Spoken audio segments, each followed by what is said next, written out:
Hi hello అండి, అందరికీ నమస్కారం అండి. ఫ్రెండ్స్, మనకి ఇప్పుడిప్పుడే మరొక ముఖ్యమైన అప్డేట్ అయితే రావడం జరిగిందండి. అది కూడా రాష్ట్రంలో ప్రజలకు గుడ్ న్యూస్, వీటి ధర భారీగా తగ్గింపు అంటూ ఇప్పుడే మనకు ఒక లేటెస్ట్ అప్డేట్ అయితే రావడం జరిగిందండి.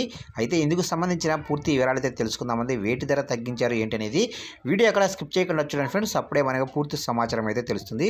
ఇక ముఖ్యంగా వీడియో నచ్చినట్లయితే లైక్ చేయండి ఫ్రెండ్స్. లైక్ చేయడం వల్ల మనకు తెలిసిన ఇన్ఫర్మేషన్ మరికొంతమందికి అయితే రీచ్ అయ్యే అవకాశం ఉంటుంది. ఇక వివరాలకు తెలిపోదాం. ఇక్కడైతే చూడండి ఫ్రెండ్స్, ఇక వారం రోజుల క్రితమే కిలో 500, ప్రస్తుతం కిలో వెల్లుల్లి ధర 150 నుంచి 200 వరకు తగ్గింది. దీంతో చాలా కుటుంబాలు ఊపిరి పీల్చుకుంటున్నాయి.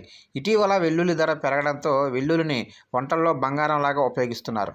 ఉత్తర భారతదేశం నుంచి రాష్ట్రానికి వెల్లుల్లి విస్తారంగా రావడంతో ధరలో తగ్గుముఖం పట్టిన సంగతి తెలిసింది. ఇది మధ్యప్రదేశ్, రాజస్థాన్, గుజరాత్ మరియు ఇతర రాష్ట్రాల్లో విస్తారంగా పడుతుంది. దీంతో పెద్ద ఎత్తున ఉత్పత్తి జరిగి ధరలు తగ్గుముఖం పట్టాయి. హోటల్లో కూడా వెల్లుల్లి వాడకం మామూలుగా లేదు. అయితే ఇప్పుడు వెల్లుల్లి ధర భారీగా తగ్గడంతో అవసరం మేరకు వాడుకోవచ్చు. దేశవ్యాప్తంగా వెల్లుల్లి కొరత ఏర్పడింది. ఉత్తర భారతదేశంలోని రాష్ట్రాల నుంచి వెల్లుల్లి పంట పెద్ద మొత్తంలో వచ్చింది. ఇక వెల్లుల్లి ధర భారీగా పడిపోవడంతో రైతులు ఇబ్బంది పడుతున్నారు. ప్రస్తుతం వెల్లుల్లి ధర పెరగడం లేదు. కావున ప్రభుత్వం కొనుగోలు కేంద్రాలను ప్రారంభించి రైతుల నుంచి కనీస మద్దతు ధరకు వెల్లుల్లి కొనుగోలు చేయాలని పలువురు కోరుతున్నారు. చూశారు కంటే మొత్తం మీదుగా రాష్ట్ర ప్రజలకు ఇది ఒక గుడ్ న్యూస్ లాంటిదేనండి. ఎందుకంటే దాదాపుగా 500, 600 పలికిన వెల్లుల్లి ధర ఇప్పుడు 150 నుంచి 200కి అయితే దిగిపోయింది. అయితే భారీగా అయితే వెల్లుల్లి ధర తగ్గడంతో ప్రజలు కాస్త ఊరట అయితే లభించింది ఫ్రెండ్స్.